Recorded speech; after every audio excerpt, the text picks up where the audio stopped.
Udah beres. Udah, silakan buka Mas Kelvin. Oke, siap. Sebentar, ini aku begini dulu. Ini oke. Tunggu ya, 10 detik. 10 detik. Allahu Akbar. Open kamera yuk.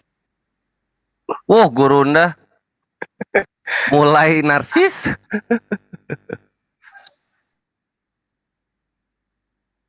Tunggu 5 detik.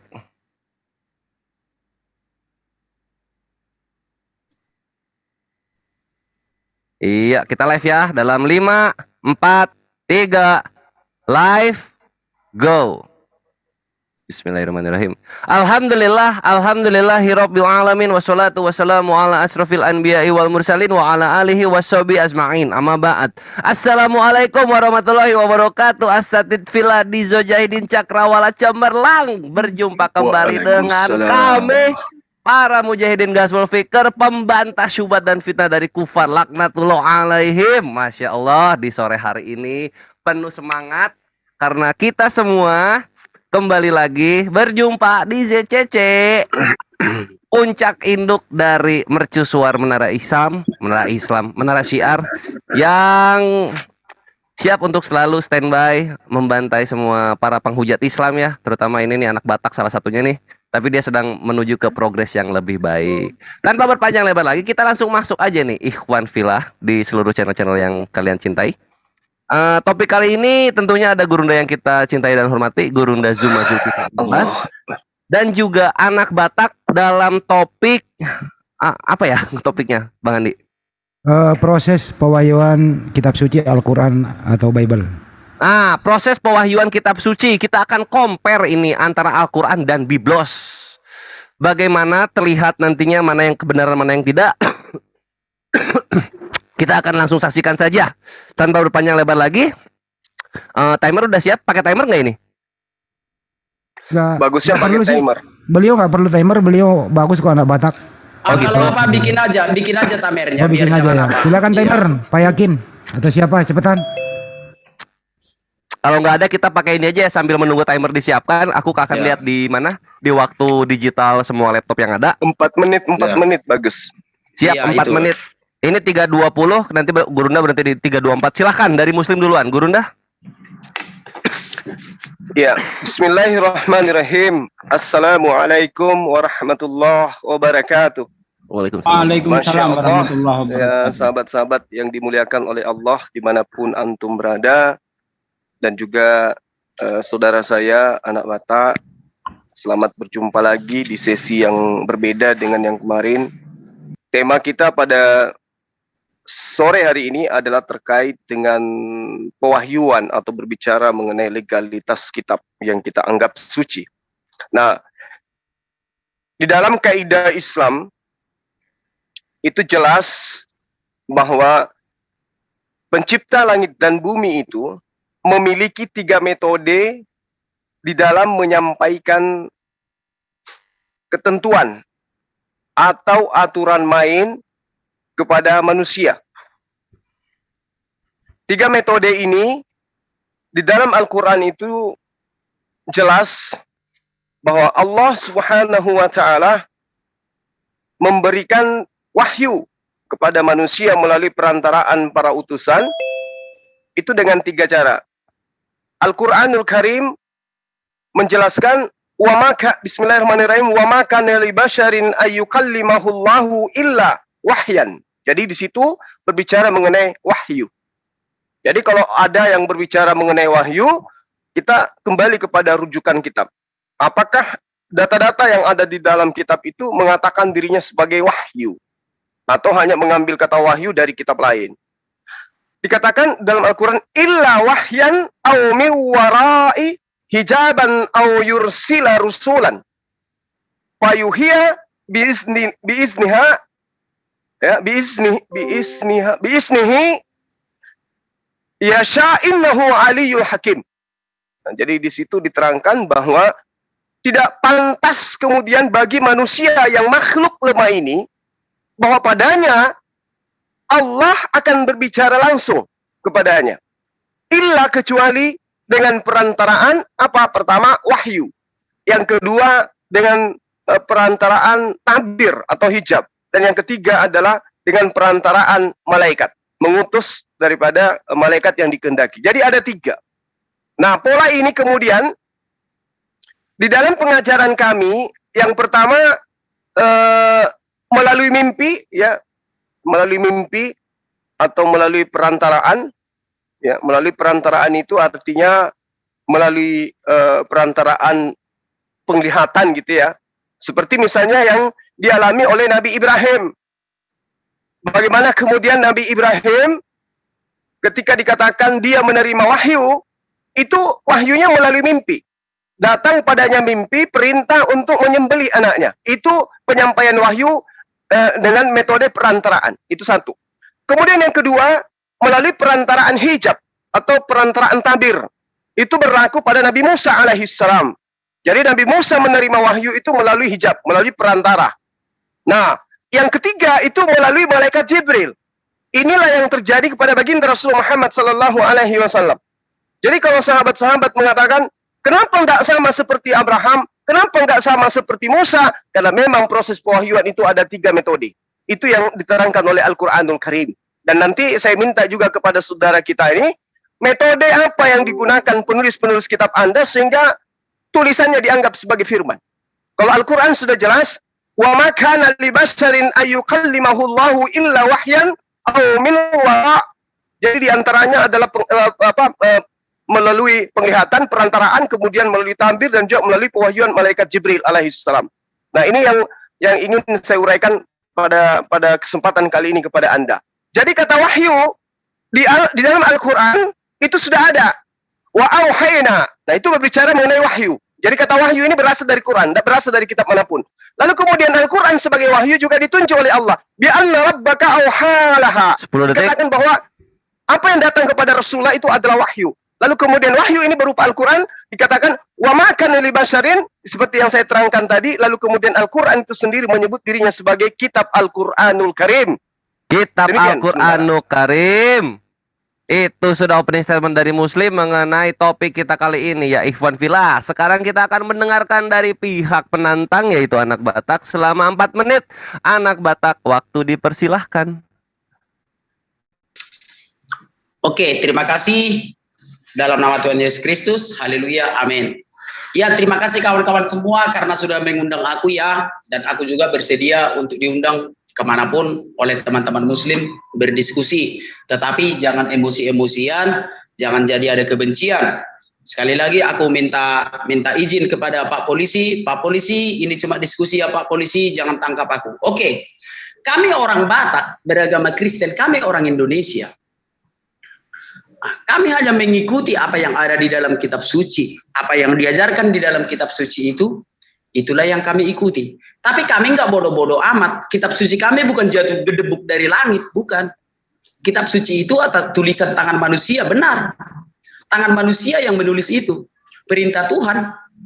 Allah memerintahkan Musa untuk menuliskan, lalu Musa menulis. Benar itu tulisan manusia, bukan kitab yang gedebuk jatuh dari langit. Karena kami punya akal. Bagaimana mungkin Alkitab jatuh dari langit tidak hancur sampai ke bumi? Kami tidak mempercayai hal itu. Kalau di dongeng itu ada. Kami percaya itu ada di dongeng, cerita-cerita rakyat pada zaman dulu. Itu tidak bisa dibantah. Artinya aku mengakui 100%. Dan seluruh orang Kristen mengakui 100%. Alkitab yang kami pakai ini ditulis oleh tangan manusia. Bukan ditulis Tuhan, bukan ya. Ditulis oleh tangan manusia. Lalu anak Batak, aku melihat di kitabmu. Kalau Allah menulis di 2 loh batu. Itu kan di 2 loh batu yang ditulis. Tetapi yang kami pakai ini kertas. Ini ditulis oleh manusia. Dan itulah yang kita bahas sekarang. Siapa yang menulisnya? Dari mana dia dapat? Tetapi untuk pembukaan ini aku pastikan dulu. Aku ulang lagi sekali lagi. Kami orang Kristen percaya Alkitab kami ini ditulis oleh tangan manusia. Bukan jatuh dari langit. Karena kami tidak percaya ada kitab yang bisa jatuh dari langit tidak rusak. Tidak percaya kami itu ya. Mana mungkin kertas emangnya ada percetakan di langit, kan tidak ada. Nah, kami hanya percaya kitab suci kami ini ditulis oleh tangan manusia. Dan yang menulis kitab suci kami ini 40 orang. Yang menulis yang 40 orang itu yang kami pelajari. Itu yang saya dapat. Itu yang saya sampaikan di sini.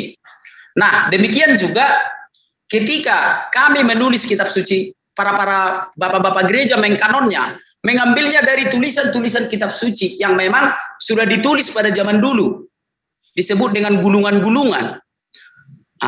Dan pada sebelum abad pertama, 4 tahun sebelum Masehi, dikanonlah kitab Perjanjian Lama dari Kejadian sampai Maleakhi. Nah, pada tahun 150 Masehi dimulailah penulisan Alkitab. Sebentar, iklan di YouTube sebentar ya, karena ada juga penontonku ya, meskipun sedikit, tidak sebanyak di channel teman-teman. Oke, 57 detik.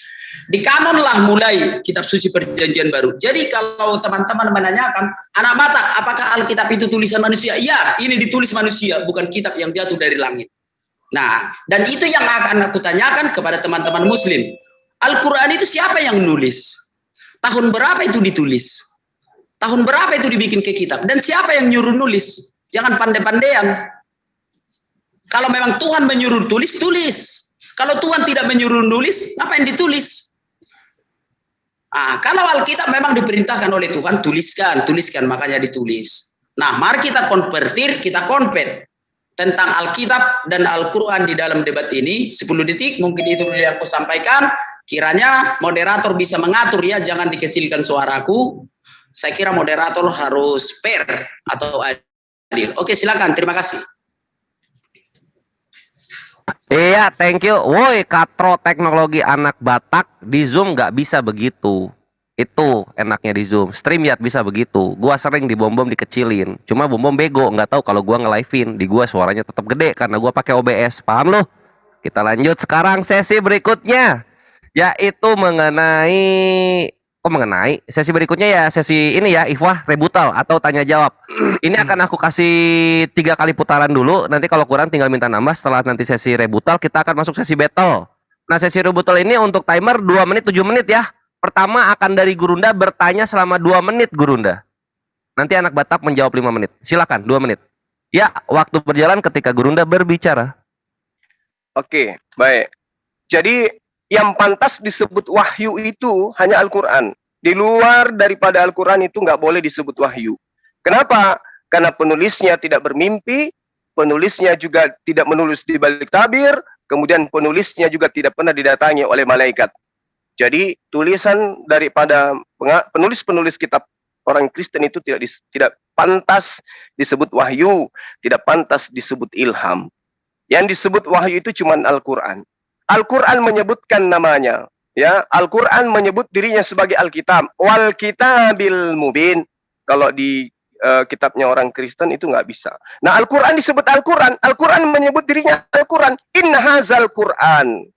Jadi kitab kami memenuhi syarat. Nah, terkait dengan pertanyaan saya kepada saudara anak Batak ini, ya, diterangkan bahwa kitab Anda itu disebut dengan firman Tuhan. Tuhan mana yang datang kepada Lukas? Kan ada 3 nih Tuhan Anda nih. Ada Yesus, ada Bapa, ada Roh Kudus. Tuhan mana yang datang kepada Lukas atau Markus atau Paulus yang memberikan kemudian perkataan dan kemudian dituliskan oleh mereka? Itu harus ada sumbernya, harus bersumber. Sebagaimana di dalam Al-Quran, itu jelas bersumber. Al-Quran menerangkan, Kul nazzalahu ruhul kudus. Berarti Al-Quran itu dari ruhul kudus. Nah, sekarang, tolong tunjukkan kepada saya, tulisan Lukas itu diterangkan oleh Lukas, bahwa saya menulisnya dari Roh Kudus. Sehingga sang firman itu Roh Kudus, bukan Yesus. Silakan. Iya, digenapi saja waktunya timer. Pertanyaannya, tolong tunjukkan bahwa Roh Kudus itu memerintahkan Lukas menulis kitab suci. Anak Batak, waktu 5 menit dipersilahkan untuk menjawab. Oke, terima kasih. Ya, maaf ya Pak Polisi, ini hanya debat. Inilah agama yang baru muncul abad ke-6. Sok pandai-pandaian mengatakan kitab sucinya hanya wahyu. Terlalu berlebihan. Makanya aku bilang, kalau Tuhan kita berbeda, nikmati aja perbedaan. Jangan menjas kalau kitab suci orang bukan kitab suci. Baru muncul agama ke tahun 600 kok udah ngerocos pandai-pandaian mau mengklaim kitab sucinya Wahyu. Sebelum lahir Muhammad sudah ada agama di dunia ini, agama Yahudi dan agama Kristen. Jangan pandai-pandaian. Tuhanmu baru ada abad ke-6. Allah itu baru ada abad ke-6. Jangan pandai-pandaian kawan. Sorry ya Pak Polisi, ini hanya debat. Nah, yang akan aku sampaikan adalah siapa yang menulis kitab suci kami itu. Yang pertama aku sampaikan, kitab suci kami ini ditulis oleh manusia. Tentu saja diilhami Roh Kudus. Karena ketika Tuhan Yesus hendak naik ke surga, Tuhan Yesus berkata, aku akan mengutus penolong kepadamu. Sehingga jadikan semua bangsa muridku. Dan baptislah mereka dalam nama Bapa dan Anak dan Roh Kudus. Jangan takut, aku menyertaimu. Tuhan Yesus yang memerintahkan bahwa dia menegaskan akan mengutus penolong, yaitu Roh Kudus. Nah, para rasul menulis kitab suci itu mendapat ilham dari Roh Kudus. Kitab suci kami Perjanjian Lama dicatat oleh sejarah bahwa 70 tua-tua Yahudi, 70 tua-tua Yahudi yang dikenal dengan Septuaginta, sebelum Masehi Perjanjian Lama itu sudah dikanon. Sebelum Masehi, ingat itu, sebelum Masehi, yang dikenal dengan kanon LXX, 70 rabi-rabi Yahudi mengkanon kitab suci kami Perjanjian Lama. Sumber-sumber yang diambil adalah kanon Ibrani. Sebentar, saya lihat apanya ya, sumbernya ya. Otoritas Perjanjian Lama. Nggak apa-apa, biar aja berlanjut waktunya ya. Sumber-sumber yang dipakai adalah kitab-kitab yang ditulis oleh Musa ketika Musa di Gunung Sinai. Bisa kita lihat di dalam Keluaran 23 ayat 3 sampai 4. Harus ada dalil ya, harus ada dalil, jangan keluar-keluar enggak ada dalil. Musa menulis kitab suci di Gunung Sinai Keluaran 24 ayat 3 sampai 4. Demikian juga dengan tulisan-tulisan berwibawa, Ulangan 31 ayat 24 sampai 26. Musa selesai menuliskan perkataan hukum Taurat itu dalam sebuah kitab. Yosua 1 ayat 8. Otoritas yang mengikat dari kitab ini ditegakkan kembali terhadap engkau. Otoritas yang mengikat yang terhadap engkau itu, jangan engkau lupa memperkatakan kitab Taurat itu, tetap renungkanlah itu siang dan malam. Yosua 1 ayat 8. Penemuan kembali kitab Taurat pada tahun 18 pemerintahan Yosia. Pada tahun ke-18 pemerintahan Yosia 621 sebelum Masehi. Jangan markorok-korok. Siapa yang markorok-korok itu? 621 sebelum Masehi merupakan peristiwa penting dalam siapa yang markorok-korok? Jangan markorok-korok kawan. Kanon Perjanjian Lama 2 Raja-Raja 22. Silakan dibaca dalilnya karena waktuku singkat. Demikian juga yang tertulis dari segala yang diperintahkan Allah mutlak yang harus ditaati. 2 Raja-Raja 23 ayat 2. Kumpulan kitab-kitab berwibawa. Kitab kelima Taurat atau Ibrani yang dikenal dengan Torah disebut dengan kitab-kitab Musa atau Pentateuk. Mungkin sekali mencapai bentuknya yang dikenal sekarang kira-kira pada zaman Raja Daud. Ingat pada zaman Raja Daud dan zaman Esra kira-kira 400 tahun sebelum Masehi. 1 menit lagi. Yang markorok-korok itu dia apa dulu kawan-kawan? Yang markorok-korok. Itu Timer pause. Enggak usah. Apa sih maksudnya sih? Markorok-korok apa sih maksudnya? Yang markorok-korok itu kresek-kresek bunyi-bunyi maksudnya. Iya, yang bunyi-bunyi itu. Siapa ya? Aduh. Iya, apakan dulu. Kalau enggak sisa ya dibikin 1 menit. Dibikin 1 menit lagi. Iya, 1 menit. Markorok-korok. Iya, karena penonton nanti nggak tahu kalau markorok-korok kan. Yo, 1 menit anak Batak, lanjut. Iya. Bikin dulu waktunya 1 menit. Udah, lanjut. Oke, kanon yang baku, kanon Ibrani diambil semua dari raja-raja Israel.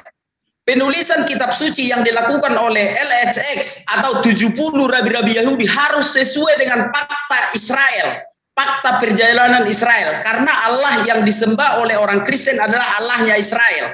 Kalau tidak sesuai dengan konsep Allahnya Israel, maka itu tidak diterima, tidak dimasukkan di dalam kanon Septuaginta. Dalam Perjanjian Baru, Yesus pernah menyebut kitab Taurat Musa dan kitab Nabi-Nabi dalam kitab Mazmur. Lukas 24 ayat 4. Matius 5 ayat 17, Lukas 16 ayat 16. Karena waktuku tinggal 30 detik, baca aja sekalian semua ya, aku tidak tahu itu. Tidak sempat nanti. Itulah yang mengkanon kitab suci kami. Dan yang aku ceritakan ini masih perjanjian lama. Sementara Bapak ini tadi mengatakan 10 detik. tentang Lukas, 20 detik tentang Lukas. Oke, itu dulu ku jawab. Silakan, terima kasih. Semoga Anda puas. Oke. Penggunaan waktu yang baik dari anak Batak, itulah jawabannya. Sekarang berikan waktu 2 menit untuk anak Batak bertanya. Silakan anak Batak. Oke, terima kasih. Ya, Ustadz Juma yang terhormat. Tadi Ustadz terlalu melecehkan agama Yahudi dan agama Kristen.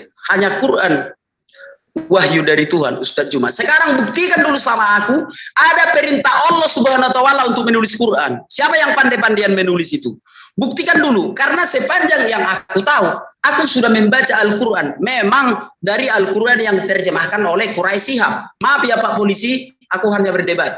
Quraisy Shihab menerjemahkan Al-Quran. Aku baca dari surah Al-Fatihah sampai surah An-Nas. Tidak ada perintah untuk menulis Quran. Bahkan yang aku dapat, ilham yang aku dapat di dalam Quran itu, bahwa Al-Quran itu harusnya ada di hati Rasulullah Sallallahu Alaihi Wasallam dan dihafalkan turun temurun. Itu yang seharusnya kalau aku menyelidiki Al-Quran dari surah Al-Fatihah sampai surah An-Nas, Al-Quran itu dimasukkan ke dalam hati Rasulullah Sallallahu Alaihi Wasallam, bukan disuruh ditulis ke buku. Tidak bisa, karena tidak ada perintah untuk menulis itu. Dan itulah yang dikerjakan oleh Taliban. Taliban itu menghafalkan kitab suci dari kakeknya ke anaknya, ke cucunya, dihafalkan terus-terusan. Bukan jadi ditulis ke kitab suci. Nah, pertanyaannya sekarang, banyak kali di Indonesia ini yang mengaku Islam, tetapi dia membaca kitab suci yang ditulis oleh tangan manusia. Yaitu contoh Quran Kemenak. Perintah siapa itu menulis kitab suci ke dalam buku? Siapa yang memerintahkan itu? Jangan melanggar perintah Allah. Allah tidak ada menyuruh menulis di dalam kitab suci. Siapapun tidak boleh melanggar perintah Allah. Untuk itu kasih tahu sama aku, siapa yang menyuruh menulis Al-Quran itu ke dalam buku? Terima kasih. Iya, thank you anak Batak pertanyaannya. Aku ulang, siapa yang menyuruh umat muslim untuk menulis kitab sucinya? Guru Nda, waktu 5 menit dipersilakan. Oke, jadi saudara tidak menjawab pertanyaan saya tadi ya. Tuhan yang mana yang datang kepada Lukas? Jadi gini, pertanyaan saudara, jelas Al-Quran itu tidak mengikuti keinginan saudara. Tapi Al-Quran itu diwahyukan. Tidak seperti kitab Anda. Kalau kitabnya Musa diwahyukan, kan tadi di awal saya sudah katakan. Musa melalui hijab, melalui perantaraan tabir. Lukas melalui apa? Kan itu yang perlu Anda bahas. Nah, Al-Quran tidak mengikuti irama Anda. Karena Anda hanya umat terjemah, nggak mungkin kena. Kalau perintah di dalam Al-Quran itu sudah jelas. Iqra bismi rabbikal ladzi khalaqa. Apa hubungannya? Ini perintah. Perintah itu datang kepada Rasulullah untuk kemudian hal ini disampaikan kepada kaumnya.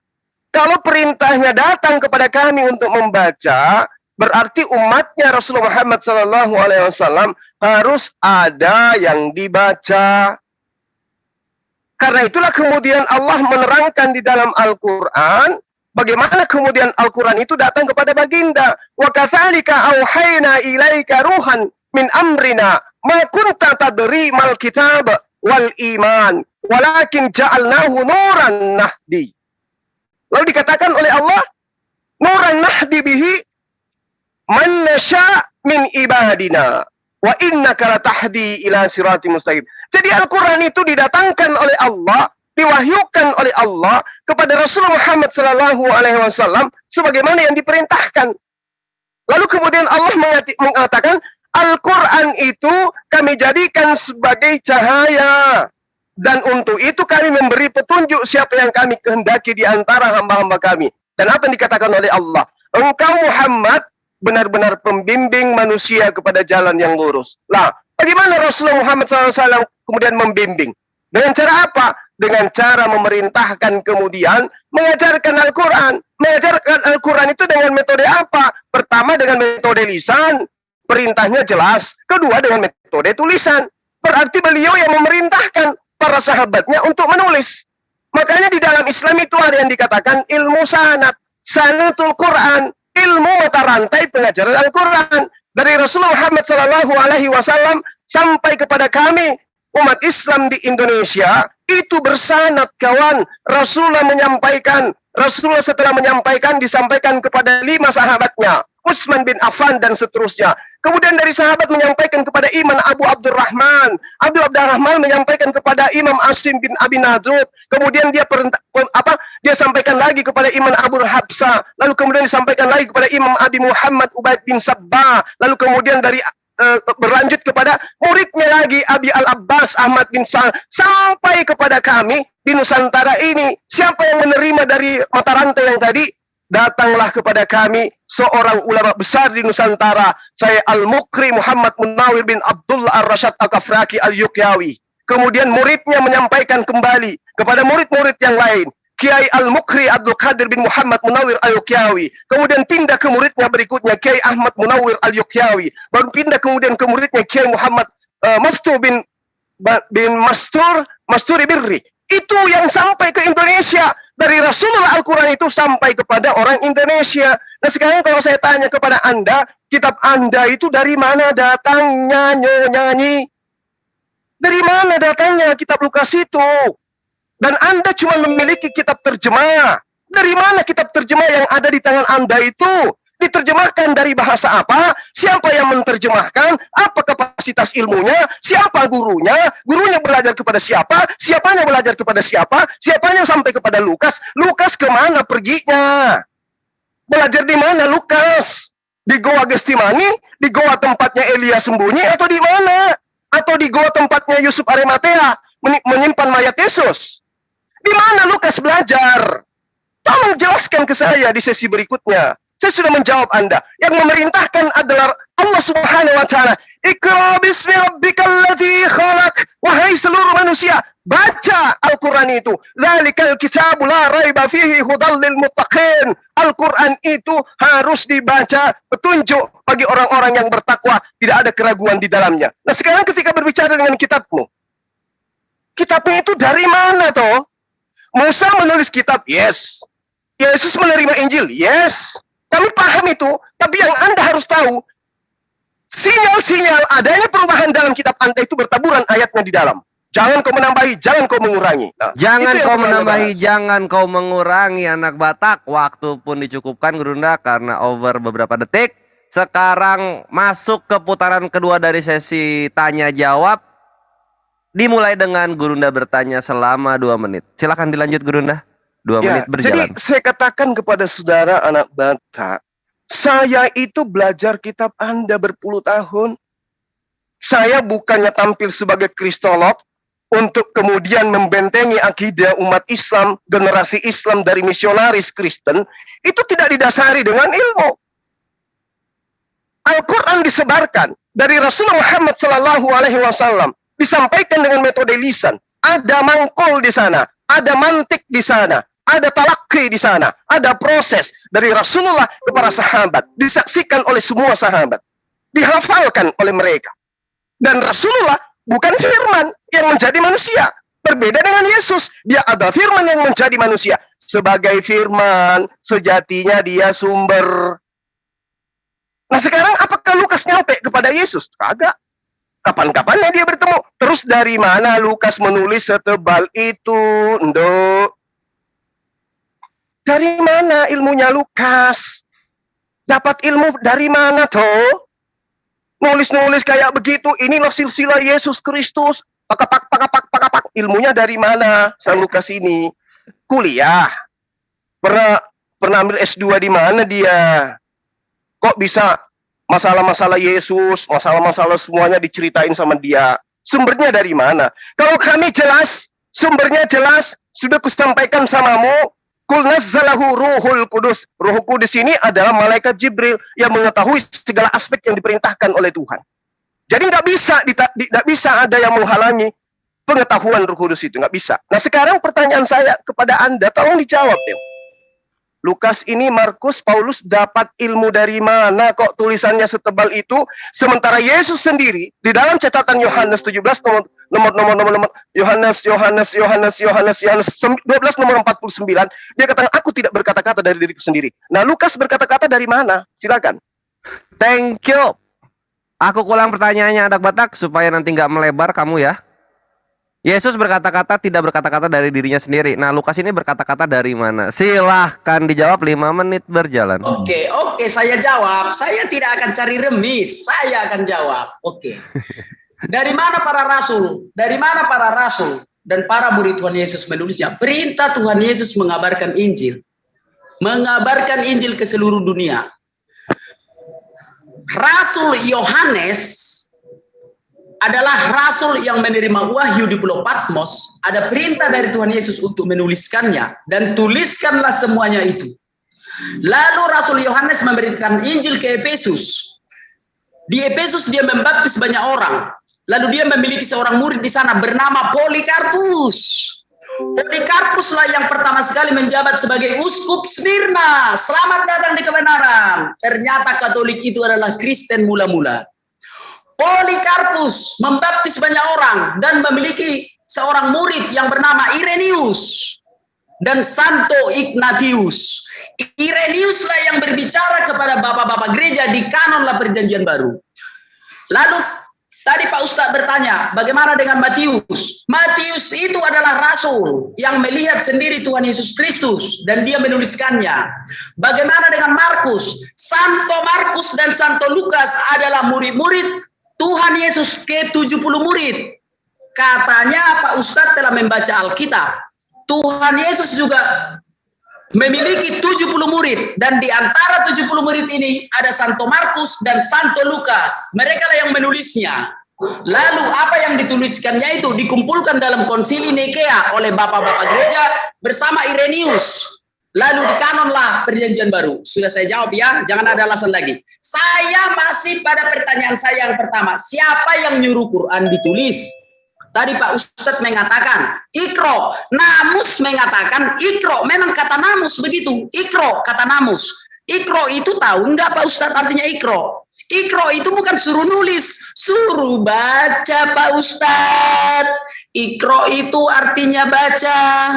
Ikro itu artinya baca. Anak PAUD disuruh ikro artinya membaca. Ikro itu artinya baca, bukan disuruh tulis Pak Ustadz. Namus berkata kepada Rasulullah SAW di dalam Gua Hiro, Ikro. Ikro itu artinya baca, berarti ada yang dibaca.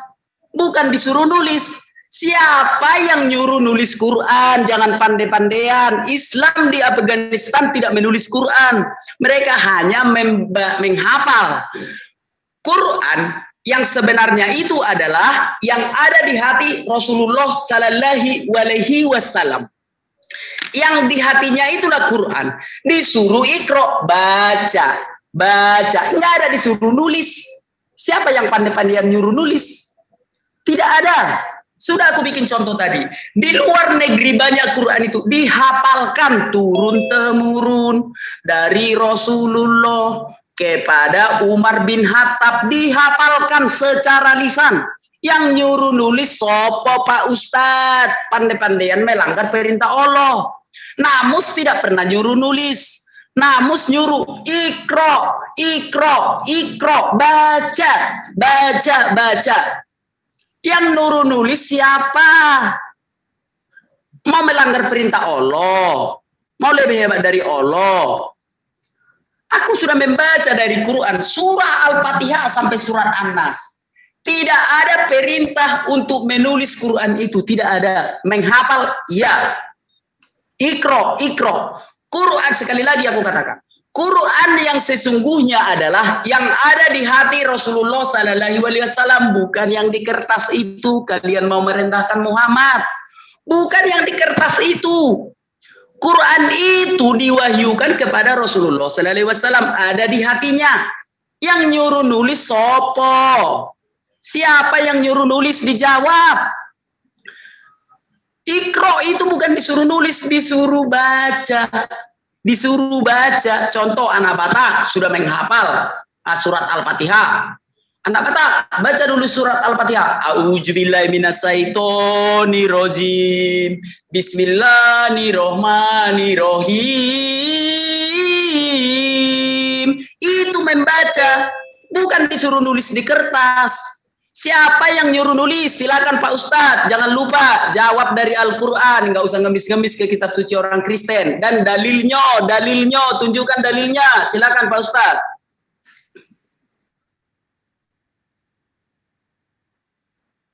Iya, waktu pun cukup.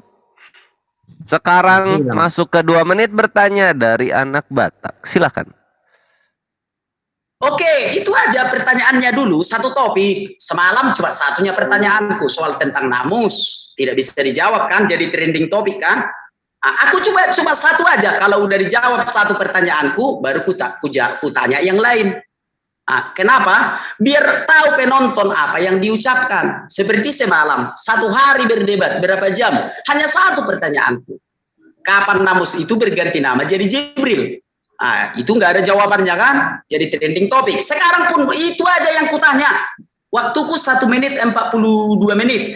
Siapa yang nyuruh menuliskan Al-Quran itu ke kertas? Bukankah ayat suci dari Allah itu maha mulia? Kenapa ditulis ke kertas? Berapa sih harga kertas 1 rim? Seharusnya Quran yang sebenarnya itu ada di hati Rasulullah Sallallahu Alaihi Wasallam. Tunjukkan dalilnya dari surah Al-Fatihah sampai surah An-Nas. Di mana dalilnya di situ? Allah berkata, tuliskan, wahai Rasulullah, tuliskan Al-Quran itu. Di mana? Kalau disuruh baca, aku sudah tahu. Ikro. Itu artinya baca. Bukan tulis. Jangan dibodohi publik gara-gara logat-logat Arab, bahasa-bahasa Arab. Allah berkata melalui namus kepada Muhammad Sallallahu Alaihi Wasallam di dalam gua Hiro. Ikro. Bukan disuruh nulis. Nah, siapa yang pandai-pandaian menulis ke kertas? Siapa yang pandai-pandaian melebihi Allah? Silakan, itu yang kutanya, silakan. Oke, waktu pun dicukupkan saja oleh anak Batak. Siapa yang menyuruh masih di pertanyaan yang sama. Ini Gurunda sudah menerangkan padahal, tapi minta dibubukin lebih jauh lagi. Silakan Gurunda, 5 menit berjalan. Iya, jadi pertama ya, orang ini kembali mulai kayak kemarin, mulai nipu-nipu ya. Padahal kemarin sudah dibahas tuntas ya, nomos itu adalah Jibril yang pernah datang kepada Musa. Tapi namanya penyesat ya diulang-ulang lagi. Justru saya yang bertanya ke dia, tidak dijawab sampai sekarang. Di mana dalilnya nomos itu adalah setan. Tapi dia mencret, nggak jawab sampai sekarang. Malah kemarin langsung keluar nggak permisi ya. Nah, lalu kemudian ketika Anda mengatakan mana perintahnya dari Allah? Perintah dari Allah itu adalah Iqra. Nah, bagaimana kemudian umat Rasulullah Muhammad SAW bisa membaca Quran? Gimana caranya tuh? Logikanya gimana? Supaya umatnya Rasulullah Muhammad SAW itu bisa membaca. Caranya kayak mana? Diperintahkanlah kemudian Rasulullah Muhammad SAW kepada sahabatnya untuk menulis. Makanya Rasulullah mengatakan, "Qul in kuntum tuhibbunallaha fattabi'uni." Ikuti aku. Jadi ketika Rasulullah memerintahkan kepada mereka, tulislah daripadaku Al-Quran dan jangan kau tulis selain daripada Al-Quran. Itu adalah perintah. Kedua, di dalam wahyu pertama yang diterima oleh Rasulullah, Allah mengatakan alladzi 'allama bil qalam, yang mengajarkan manusia melalui perantaraan pena. Kalau melalui perantaraan pena, berarti manusia di atas muka bumi ini setelah baginda Rasul Muhammad SAW kudu diajarkan melalui goresan-goresan pena. Jadi Al-Quran itu memang nggak bisa. Kamu kan cuma terjemah. Harus masuk ke original teksnya supaya kau paham Quran. Jangan kau samakan dirimu yang umat terjemah. Asalkan dikatakan 70 murid, imani aja. Siapa murid itu? Di mana Lukas termasuk 70? Nggak ada dalilnya. Imani aja.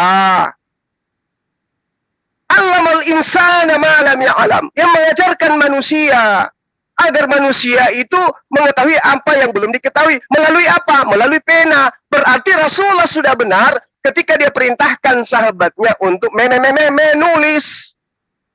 Itu ya. Jadi perintahnya kepada Rasulullah, ikra. Ikra perintahkan kepada sahabatnya, tulis. Benar ya? Sanadnya jelas. Dia menggunakan talaki, Jibril menyampaikan ke dia, beliau kemudian menyampaikan kepada muridnya, sahabatnya menuliskan, sahabatnya menghafalkan. Masuk tidak di otak Anda itu? Allah menyampaikan wahyu ke Jibril. Jibril menyampaikan kepada baginda Rasulullah Muhammad SAW. Ikra, baca. Perintahnya lagi kemudian, sampaikan apa yang aku perintahkan kepada manusia. Sampaikan. Dengan cara apa Rasulullah menyampaikan? Dengan cara memerintahkan sahabatnya menuliskan. Ini tidak ada di metode kalian. Saya tanya, siapa yang memerintahkan Lukas? Dari mana? Tuhan yang mana? Oh, kemana-mana. Malah dia bahas. Siapa tadi yang dibahas itu? Lucu. Larinya ke orang yang menghampiri abad kedua. Hai. Siapa yang Anda sebutkan itu tadi? Polikarpus. Polikarpus yang Anda sebutkan. Lukas aja nggak pernah ketemu Yesus, kamu bawa Polikarpus. Ilmu dari mana ini? Nah, jadi yang Anda harus pahami adalah ketika ada perintah di dalam Al-Quran, agar Al-Quran itu disampaikan kepada seluruh umat manusia, lalu bagaimana cara Rasulullah? Dia kemudian memerintahkan agar Al-Quran itu dituliskan. Makanya para penulis Al-Quran itu ada. Makanya Rasulullah menyampaikan, terimalah Al-Quran itu dari keempat murid, keempat orang yang kupercayakan kepada mereka. Itu yang perlu Anda pahami. Ini Rasulullah sudah menerangkan, ambil Al-Quran dari 4 orang, Abdullah bin Mas'ud, Salim, Mu'az bin Jabal, dan satu lagi, Ubay bin Ka'af. Itu perintah. Nah sekarang, Yesus mengatakan segala firman yang engkau berikan kepada aku telah kusampaikan kepada mereka. Mana perintah Yesus? Terimalah firman Injil dari Lukas, dari Paulus, dari Markus. Mana? Gak ada. Jadi kalau Al-Quran itu sanadnya jelas, mata rantainya jelas. Kau hanya mengatakan 70 sopo. Coba tunjukkan namanya satu orang yang 70 itu. Ada nggak? Polikarpus. Sorry. So kebiasaan tertawa sih, lucu soalnya. Jadi, pengajaran Al-Quran itu dari Rasulullah kepada sahabatnya, jelas. Thank you Gurunda untuk penjelasan jawaban dari pertanyaan yang kurang nyantri dari anak Batak. Sekarang kita lanjut ke sesi putaran ketiga dari tanya jawab. Ini sesi terakhir ya, setelah itu kita akan masuk battle. 2 menit dimulai dari Gurunda, silakan. Pertanyaan saya, pertanyaan yang sama kepada Anda. Siapa yang memerintahkan Lukas menulis? Jangan kemana-mana ya. Ya, harus pertanyaannya itu harus seimbang. Jawaban Anda. Siapa yang memerintahkan Lukas menulis sehingga tulisannya ya membutakan Anda sehingga manusia pun Anda sembah? Siapa yang memerintahkan Lukas? Saya ulang. Siapa yang memerintahkan Lukas menulis sehingga kitab yang dia tulis Anda jadikan sebagai kitab suci? Ya, itu seirama sebenarnya pertanyaan saya yang pertama, tapi karena Anda tidak bisa memahami, saya ulang dengan kalimat sederhana. Siapa yang memerintahkan Lukas menulis sehingga tulisannya yang setebal itu Anda imani sebagai firman Tuhan? Mungkin kurang jelas ya, supaya masuk di otak. Saya ulangi. Siapa yang memerintahkan Lukas untuk menulis sehingga tulisannya yang setebal itu kamu anggap sebagai firman Tuhan sehingga menyebabkan kau menyembah kepada manusia, sesamamu manusia? Saya ulang ya. Siapa yang memerintahkan Lukas untuk menulis sehingga catatan-catatannya kau anggap sebagai firman Tuhan. Siapa yang memerintahkan Lukas? Lukas diperintahkan oleh siapa untuk menulis sehingga tulisannya menyebabkan saudara saya nyembah manusia? Silakan. Oke, thank you Gurunda. Dicukupkan 2 menit dengan pertanyaan yang ditebalkan di setiap menitnya. Anak Batak semoga paham. Silahkan dijawab dan diberikan buktinya. 5 menit berjalan. Oke, siap. Injil Lukas, pendahuluan. Theophilus yang mulia. Siapa yang mulia Theophilus ini? Theophilus yang mulia ini adalah pemimpin satu kerajaan yang saat itu beragama Kristen.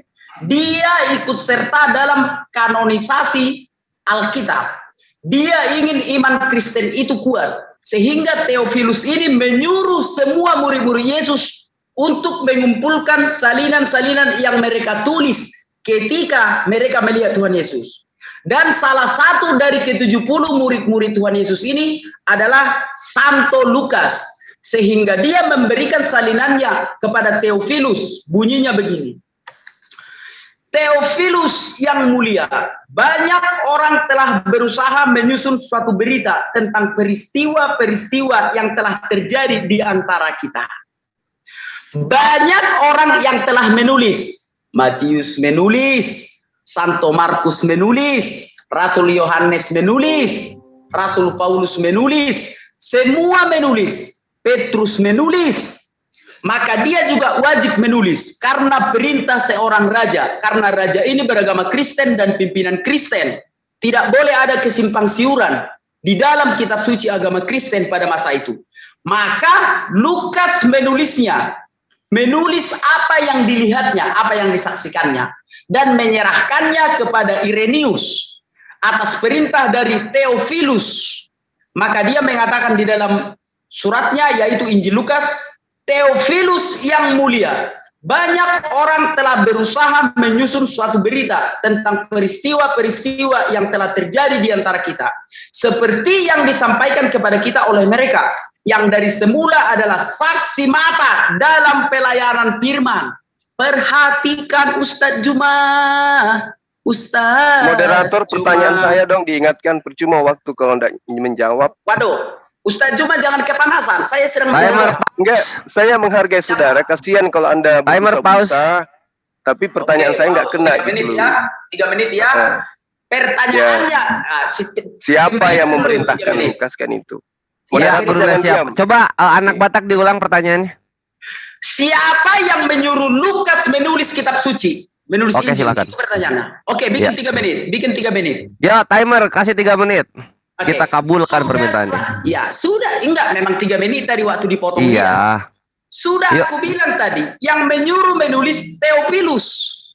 Theophilus ini seorang Kristen yang menjadi pemimpin. Contoh kalau di Indonesia, dia presidennya. Dia beragama Kristen. Karena banyak sekali kitab suci, banyak sekali Injil-Injil apokrif, maka dibilang, siapa saksi-saksi yang melihat Tuhan Yesus? Tulis semua apa yang kau saksikan. Makanya Santo Lukas menulis atas perintah Theophilus, sehingga dia di dalam suratnya menyerahkan yang ditulisnya itu kepada Theophilus. Injil Lukas pasal 1 ayat 1. Theophilus yang mulia, banyak orang telah berusaha menyusun suatu berita tentang peristiwa-peristiwa yang telah terjadi di antara kita, seperti yang telah disampaikan kepada kita oleh mereka, yang dari semula adalah saksi mata dalam pelayanan firman. Saksi mata dalam pelayanan firman. Firman itu adalah Yesus. Karena itu, setelah aku menyelidiki segala peristiwa itu dengan seksama dari asal mulanya. Sekali lagi, Lukas 1 ayat 3. Karena itu, setelah aku menyelidiki segala peristiwa itu dengan seksama dari asal mulanya, aku mengambil keputusan untuk membukukannya dengan teratur bagimu. Membukukannya dengan teratur bagimu, supaya engkau dapat mengetahui bahwa segala sesuatu yang diajarkan kepadamu sungguh benar. Udah terjawab ya? Karena pemerintah pada waktu itu yang bernama Theophilus yang beragama Kristen simpang siur pikirannya. Yang mana yang betul, sehingga dia memerintahkan karena seorang raja pada masa itu. Kalau memerintah harus dijelaskan sejelas-jelasnya. Kumpulkan semua siapa yang menyaksikan Yesus, tuliskan apa yang mereka lihat masing-masing. Maka Santo Lukas menulisnya, supaya engkau, ayat 4, supaya engkau dapat mengetahui bahwa segala sesuatu yang diajarkan kepadamu sungguh benar. Apa yang diajarkan para rasul kepada Theophilus tidak perlu ragu lagi. Sungguh benar. Dibenarkan oleh kesaksian Lukas. Maka Lukas membukukan ayat 3. Karena itu setelah aku menyelidiki segala peristiwa itu dengan seksama dari asal mulanya, aku mengambil keputusan untuk membukukannya dengan teratur bagimu, supaya engkau dapat mengetahui bahwa segala sesuatu yang diajarkan kepadamu sungguh benar. Dalilnya mana anak Batak? Lukas 1 ayat 1 sampai 4. Oh, waktuku berapa lagi? 20 menit, 20 detik ya. Aku sudah menjawab ya, jangan berdalil lagi. Aku sudah menjawab. Sudah menjawab. Siap, thank you anak Batak untuk penggunaan waktunya. Anak Batak, lu lihat timer di mana ya? Lihat dari Zoom nggak? Dari YouTubeku. Jangan dari YouTube, delay itu. Lu lihat langsung ke Zoom. Nggak ada di Zoom, nggak tampil. Hah? Nggak tampil bang di Zoom. Lu masuk Zoom pakai apa? HP? Pakai HP bang. Scroll ke kiri. Ke kiri. Terus. Handi Celebes. Terus sampai ke kiri. Lensa udah Muslim. mentok. Viral Indonesia, Ripa. Itu aja bang. Udah Ya udah, lu kalau ingatkan aja. Iya, gue ingatkan aja. Soalnya kalau dulu lihat di YouTube itu delay sekitar 15 detik. Oh, ya udah berarti kalau 15 detik di sini sudah habis lah itu kayak gitulah ya. Udah nggak apa-apa, sama aja itu. Silakan. Udah aku jawab ya, okay. jangan. Oke, silakan. Enggak, ini waktu lu kok. Ini waktu lu 2 menit bertanya sekarang. Silakan. Oke, sama pertanyaanku Pak Ustadz. Kutanya anak PAUD, Iqra itu apa artinya, Dik? Ku bilang. Oh, Iqra itu Bang artinya baca. Baca itu artinya kayak mana? Disuruh kita membaca. Membaca apa? Quran lah, Bang. Membaca Quran lah, Bang. Abang tahu nggak ayat Quran? Tahu sedikit-sedikit, Dek, ku bilang. Kalau gitu sekarang aku perintahkan Abang. Baca Bang, Quran yang Abang tahu. Ku baca. A'udzubillahi minasyaitonirrajim. Jadi Iqra itu artinya baca, bukan tulis. Mana perintah menulisnya dari Allah Subhanahu wa taala? Siapa yang pandai-pandaian suruh nulis? Tunjukkan dalilnya. Dari tadi tidak ada Pak Ustadz. Dari tadi tidak ada dalilnya. Aku tunggu tadi 5 menit. Dikeluarkan nggak dalilnya ya?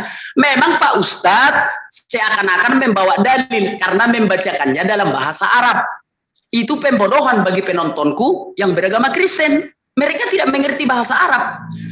Seandainya Pak Ustadz bilang kayak gini, Quran surah Al-Fatihah ayat 2. Baru Ustadz baca, bisa dicek penontonku. Oh iya, QS 1 ayat 2. Ditengoknya, oh betul ya, ternyata Juma ini berdasarkan dalil ya.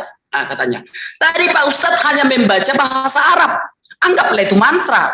Tidak mengatakan di mana itu tertulis. Sehingga penontonku yang di channelku, kalau 100 orang ada itu. Karena subscriberku sudah hampir 5.000. Penontonku sudah 100 orang. Mereka tidak tahu bahasa Arab Pak Ustadz. Tunjukkan dalilnya di mana tertulis Quran surah Al-Baqarah ayat 70. Entah kayak gitu barulah baca Arabnya. Itu hak Pak Ustadz untuk membaca Arabnya.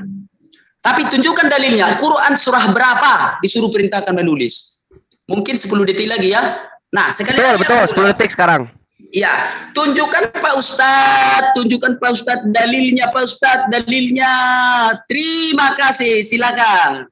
Thank you Antak Batak untuk penggunaan waktunya. Sebelum ke Gurunda, Pitro ngapain angkat tangan? Ini H2H, lu daftar dulu tuh ke Bang Handi lewat chat sono kalau pengen dialog. Enggak, soalnya itu pertanyaan bagus. Yang siapa menulis Injil ya, sudah dijelaskan dengan baik. Iya, thank you untuk dukungannya kepada Kristus anak Batak. Sendiri yang menulis suruh tulis. Petro jangan ikut campur. Ya, Petro nanti kamu japri anak Batak, ajarin dia gitu loh, karena dia belum menjawab Petro. Kenapa ikut campur? Aduh. Nah itu kan Pitro dimarahin lu sama anak Batak. Nah Pitro mending ngobrol dulu sama Bang Handi kalau pengen dialog. Ya, Sana. silakan. Luar biasa. Udah di-mute penjelasan lagi. anak Batak. Resenya turunin. Yuk. Surat- Oke. Waktu Gurunda menjawab, jawaban dari Gurunda. Jawaban dari Gurunda adalah jawaban yang nanti akan mengakhiri sesi 2, yaitu sesi tanya jawab. Setelah itu kita akan masuk ke sesi battle. Silakan Gurunda, waktu dipersilakan. Ya, jadi tadi andai kan Anda itu paham ya, Anda sudah ngerti perintah Allahnya itu membaca. Apa yang dibaca Rasulullah diperintahkan oleh Allah untuk dijadikan sebagai materi pembimbing kepada seluruh umat manusia. Maka sebagai rasul, sebagai utusan Tuhan yang menerima firman, dia memanggil sahabatnya untuk menuliskan Al-Quran. Jangan kalian menulis tentang aku. Siapa yang terlanjur menulis tentang aku, maka hapuslah. Larangan ini karena Rasul Muhammad SAW tidak mau mencampur adukkan tulisan sahabat-sahabatnya antara wahyu yang diterima dengan perkataan yang adalah uraian wahyu, hadits. Artinya Rasulullah ketika menyeru, ya, dia memanggil Said. Said, kamu ke sini, tuliskan wahyu yang aku terima dari Allah. Itu perintahnya. Rasulullah Muhammad SAW memerintahkan itu. Dan Said pun mengakui itu. Aku seorang penulis wahyu Rasulullah. Beliau membacakan kepadaku. Bila beliau sudah membacakan, aku kemudian menuliskan. Dan dia memerintahkan aku untuk mengulang bacaan itu. Maka aku membacanya. Kalau ada yang keliru, ada yang terlewatkan, maka dia meluruskannya, dia membenarkannya. Rasulullah dan penulisnya hidup bersama, bercakap-cakap, membicarakan tentang wahyu. Anda tidak menjawab tadi, siapa yang memerintahkan Lukas? Saya itu tadinya berharap Yesus, ternyata bukan. Tepolius malah yang memerintahkannya untuk menulis. Subhanallah. Tepolius itu kawan meninggal di kisaran tahun 195. Memang betul Santo Teofilus itu dia adalah seorang uskup di Kaisarea Martima. Itu yang perlu Anda paham. Ternyata penulisan Lukas itu diprakarsai oleh Teofilus. Sangat kasihan kitab Anda. Ternyata kitab Anda itu hanya dari seorang raja, hadiah untuk seorang raja, bukan diperuntukkan sebagai firman Tuhan. Itu yang Anda harus tahu. Yang saya minta bertanya kepada Anda, supaya kita ngerti bahwa kitab Anda itu firman Tuhan. Ternyata tidak, bukan Yesus yang memerintahkan. Ternyata seorang raja, namanya Teofilus, yang hidup di antara tahun 60 sampai tahun 100-an lebih. Wow. Jadi sumber kitab Anda itu dari mana? Lukas ini dapat ilmu dari mana? Kalau yang memerintahkan dia menulis adalah Teofilus, oke. Tapi dasar tulisannya itu dari mana? Teofilus ini kasihan. Ya, kasihan si Teofilus ini. Saya kalau nyebut orang Yunani susah lidah saya. Ya, kasihan si Teofilus ini disuruh menulis. Ya, dikasih sebuah tulisan yang bukan bersumber dari Yesus. Yang saya tanya layaknya Al-Quran. Al-Quran disampaikan oleh malaikat Jibril, maka Jibril sampaikan kepada Rasulullah. Rasulullah diperintahkan untuk membaca. Rasulullah kemudian berikutnya memerintahkan kepada sahabatnya untuk menulis. Kalau Anda kemudian bertemu dengan anak TPA, kata Anda, anak TPA diperintahkan untuk menulis kagak? Nanti setelah dia besar, dewasa, dia akan menulis Al-Quran. Kenapa? Karena generasi berikutnya diajari oleh Allah dengan perantaraan kalam, dengan perantaraan pena. Makanya Rasulullah Muhammad SAW itu mengatakan, Qayyidul ilma bil kitabah. Ikatlah ilmu dengan tulisan.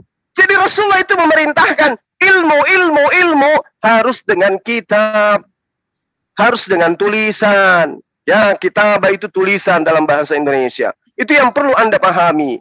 Artinya bahwa meskipun Allah secara tidak langsung mengatakan tulislah, tapi dengan perintah dia ikra, baca, maka Rasulullah kemudian yang menjadi tonggak pengajaran kepada manusia agar manusia itu bisa memahami tulisan Al-Quran, memahami lisan Al-Quran, memahami kandungan Al-Quran. Jelas di situ. Jadi ini kita nggak usah ngotot-ngototan siapa yang merintahkan menulis. Kenapa? Karena ternyata kitabmu tidak ada perintah dari Yesus kepada Lukas. Justru yang Anda bawa itu adalah orang di luar daripada murid-murid Yesus yang memerintahkan Lukas. Berarti tulisan Lukas adalah prakarsa Theophilus. Wow, wow, wow, luar biasa. Iya, demikianlah sesi kedua kita ya Ikhwah, sesi tanya jawab, dan itulah jawaban dari Gurunda yang melengkapi sesi tersebut. Sekarang kita masuk ke sesi battle. Timer mohon disiapkan 30 menit. Jadi nanti ini dirangkum ya untuk kedua belah narasumber, sesi tanya dan jawab di sini di 30 menit ini. Jadi ini sesi ini biasa juga disebut sesi TikTok. Aku persilahkan kepada kedua narasumber, silakan saling bantah berbantah dengan santun. Lanjut. Oke. Mana dalilnya Pak Ustadz? Mana dalilnya Pak Ustadz? Pak Ustadz tadi Kalau saya kasih kamu dalil bahasa Arab, kamu nangis. Dikasih bahasa Indonesia, masih juga minta dalil. Otaknya kemana ini orang? Anda minta dalil. Anda minta dalil. Saya sudah kasih dalil. Diceritakan dari Abu Said Al-Khudri bahwa Rasulullah Muhammad SAW bersabda, jangan kalian menulis selain Al-Quran dariku. Itu ada perintah. Ya, barang siapa menulis dari selain Al-Quran, hendaklah ia menghapusnya. Mana itu tertulis Pak Ustadz? Jawab dulu aku Pak Ustadz, di mana itu tertulis? Saya sudah menjawabnya loh. Saya sudah menjawabnya loh. Ada dari tadi tidak ada Pak Ustadz. Hadis riwayat Muslim. Hadis riwayat Muslim. Pak Ustadz, Quran Pak Ustadz, Al-Quran. Di dalam Al-Quran yang mana? Al-Quran mana yang memerintahkan Allah untuk menulis? Itulah yang kutuntut. Nah, tidak ada perintah. Terus kenapa rupanya kalau tidak ada perintah? Jangan marah-marah Pak Ustadz. Enggak. Saya tanya sama Anda, kalau tidak ada perintah kenapa rupanya? Ayo. Kalau tidak ada perintah menulis, kenapa rupanya? Ngapain ditulis kalau nggak ada perintah? Mana larangannya untuk jangan menulis? Ada nggak larangannya untuk jangan menulis? Disuruh baca Pak Ustadz. Iya, sekarang begini. Sekarang begini. Siapa yang nyuruh nulis? Sekarang begini. Ayo, siapa yang disuruh membaca? Siapa yang disuruh membaca? Muhammad disuruh membaca, Muhammad. Iya. Muhammad. Terus dia baca kan? Dia baca. Nah, ada nggak perintah menulis kepada baginda Rasulullah? Enggak ada, itu yang kutuntut. Ada nggak dia menulis? Nah, ada nggak dia menulis? Tidak ada. Nah, terus apa yang Anda permasalahkan? Kenapa ada Quran di buku? Kenapa ada Quran di buku? Karena perintah Rasulullah. Tidak ada, tunjukkan. Karena perintah Rasulullah. Tidak ada, tunjukkan. Hadis riwayat Muslim. Jangan kau menulis dariku selain daripada Al-Quran. Gimana tuh? Coba tampilkan. Biar aja jalan waktunya. Tampilkan hadisnya, biar kita bahas. Berarti Quran hadisnya nggak perlu ditulis. Petro jangan ikut-ikutan, Petro. Petro, udah berapa kali saya japri kamu kalau kamu mau dialog sama saya, siapkan ilmu. Aduh. Mana si Petro? Aku mau sebentar timer dijalin aja nggak apa-apa. Aku mau share screen gimana, Cak? Enggak, timer jalan tetap aja, nggak apa-apa. Jalan aja. 30 menit lama kok. Aku mau share screen. Silakan. Ya, jadi Rasulullah yang memerintahkan menulis, bukan Allah. Nah, berarti Kohos. hebatan Aku mau share screen.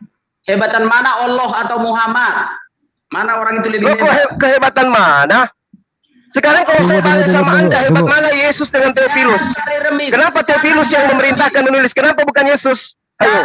Jangan cari remis. Jawab dulu Ini betul, Bos. Saya tanya sama Anda, hebat mana Theophilus dengan Yesus? Yesus mana perintahnya untuk menulis? Saya akan tunjukkan. jawab setelah Anda jawab. Tuliskan. Ayo, tuliskan dong. Jangan cari remis. Aduh, kalau cari remisnya berdebat. Ya, timer tetap jalan di belakang ya. Timer tetap jalan di belakang ya. Ini Gurunda. Anak Batak ini yang dimaksud sama hadis Gurunda, hadisnya di Sunan Abu Dawud nomor 3161 di sini dibilang. Tuh ada ya, ada jelas perintahnya menulis ya. Tunggu dulu ku baca. Tunggu dulu. Bacalah. Nah, perhatikan. Ini perintahnya tegas ini. Rasulullah Quran surah berapa ini? Shallallahu Alaihi Wasallam.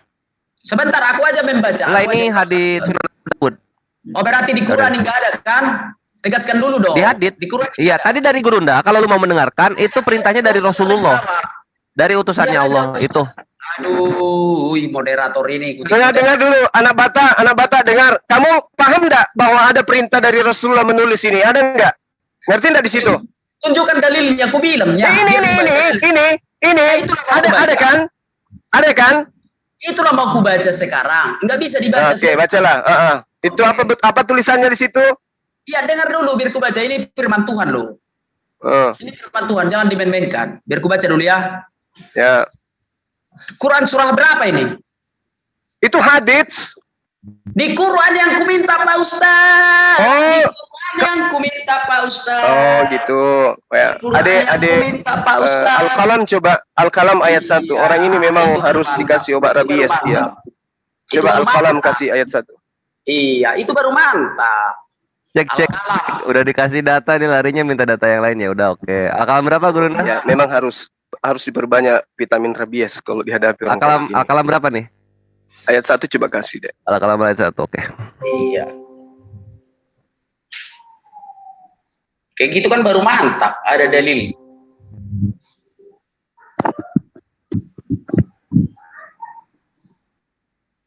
Ini dah. Udah baca Pak Ustaz. Ya silakan, Anda baca. Nih, baca anak Batak. Enggak bisa bahasa Arab aku, enggak bisa aku bahasa Arab. Nah, itu ada Qalimi wa ma yasturun. ya, yes, turun hujan. Allahu Akbar. Qalimi wa ma Udah gini aja. yasturun. Yes, turun. Kenapa diketawai kitab suci? Kenapa diketawai kitab suci? Saya tidak mengetahui. Saya mengetahui karena dia membaca tidak sesuai dengan kaidah. Aduh. Kan kasihan.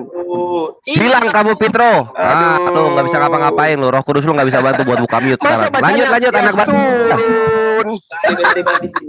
Firman Tuhan ini Pak Ustaz. Ditangkap polisi nanti kita, jangan diketawai firman Allah. Tidak ada polisi nangkap kalau dibahas dengan kaidah, kecuali kalau pitikanak-kanai, ya. Ini udah jelas ini. Demi pena dan apa yang mereka tuliskan. Ini berbicara mengenai apa ini? Apa yang dituliskan ini? Al-Quran. Makanya Rasulullah Muhammad SAW memerintahkan untuk menuliskan Al-Quran. Di awal tadi saya sudah mengatakan ikra, baca. Siapa yang suruh nulis? Aduh, Pak Ustadz ini nggak tahu pertanyaan. Kan sudah dibacakan tadi hadisnya, sudah dimunculkan hadisnya. Sekarang begini, tolong izinkan saya bicara supaya Anda paham. Okay. Allah mewahyukan sebuah hukum-hukum di mana Rasulullah Muhammad SAW memberitakan diberitakan oleh Jibril agar hal tersebut disampaikan kepada kaumnya, kepada seluruh umat manusia. Menurut Anda, ketika Rasulullah menerima perintah untuk menyampaikan hal tersebut kepada seluruh umat manusia, apa yang Rasulullah lakukan kemudian? Menyampaikan secara lisan, dihafalkan secara lisan. Betul ya. Menyampaikan secara lisan. Itu yang ada. Akui dulu jawabanku benar Ustadz. Betul atau tidak? Iya, benar. Secara lisan memang betul, tidak masalah.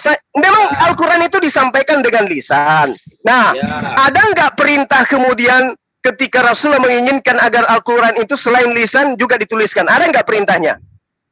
Nggak ada. Aku belum menemukan. Itulah makanya aku tanya sama Pak Ustaz. Jadi matamu tadi itu lihat apa ketika ditunjukkan hadis? Oke, kita baca hadisnya nggak apa-apa. Nggak usah. Oh, jadi tadi itu kamu belum baca? Belum. Aku tadi minta dari Quran. Berarti kan kita ada di Quran. Ini hadis. Oh, jadi kamu nggak baca tadi itu? Enggak. Belum ya. Masih ada.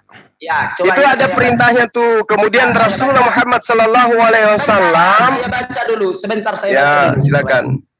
Telah menceritakan kepada kami Sa'id bin Masyur Abdurrahman bin Abu Atsjina. Nah, tuh jelaskan. Sebentar, Jelas. kita lihat sanadnya dulu. Kita lihat sanadnya dulu. Itu sanadnya jelas. Nggak seperti Iya. Lukas ke Teopilus. Aduh, inilah Ustadz nggak bisa diskusi. Kayak mana gelar gurunda kayak Loh, gini? Ini saya sudah menjelaskan kepada Anda. Ngapain Anda baca sanadnya? Kayak Anda ngerti Iya. kritikal sanad aja. Lihat Iya. aja pesannya di dalam ada, tulislah. Ada perintahnya, tulislah. Kayak mana itu?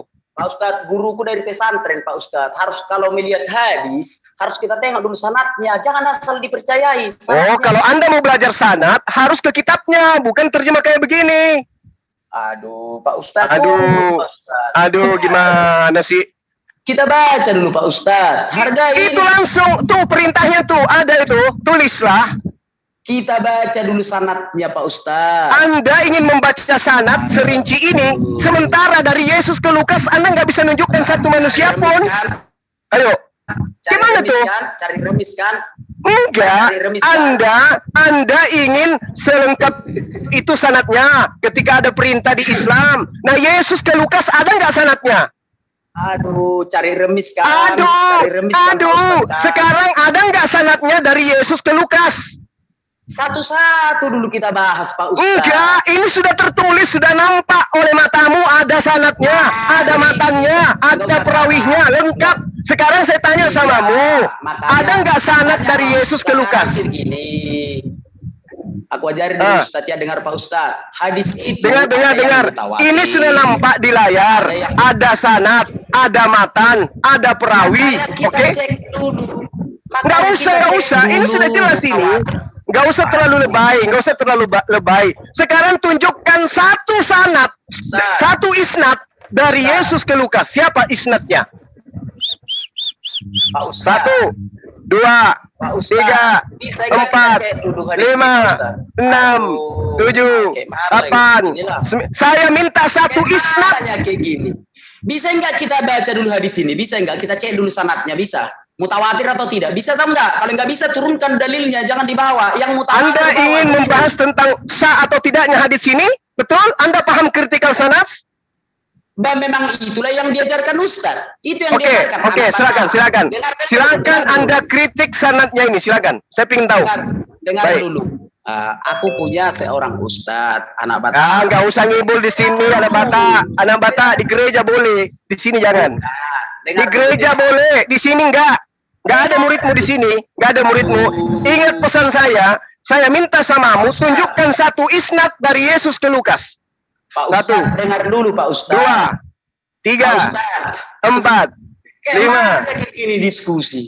Saya minta Timer tampilkan isnadnya. lagi, timer tampilkan lagi. Matikan dulu timer itu. Matikan dulu timer itu dulu. Kayak mana gitu nggak bisa kita lihat perawinya. Ini battle ini. Oh, dia minta Iya. perawinya. Oke. Nanti saya akan minta juga hal yang sama terhadap tulisan Lukas ya. Gampang. Gampang, larinya ke Teopilus. Gampang. Siapa yang merintahkan Lukas menulis? Teopilus. Wah, gampang.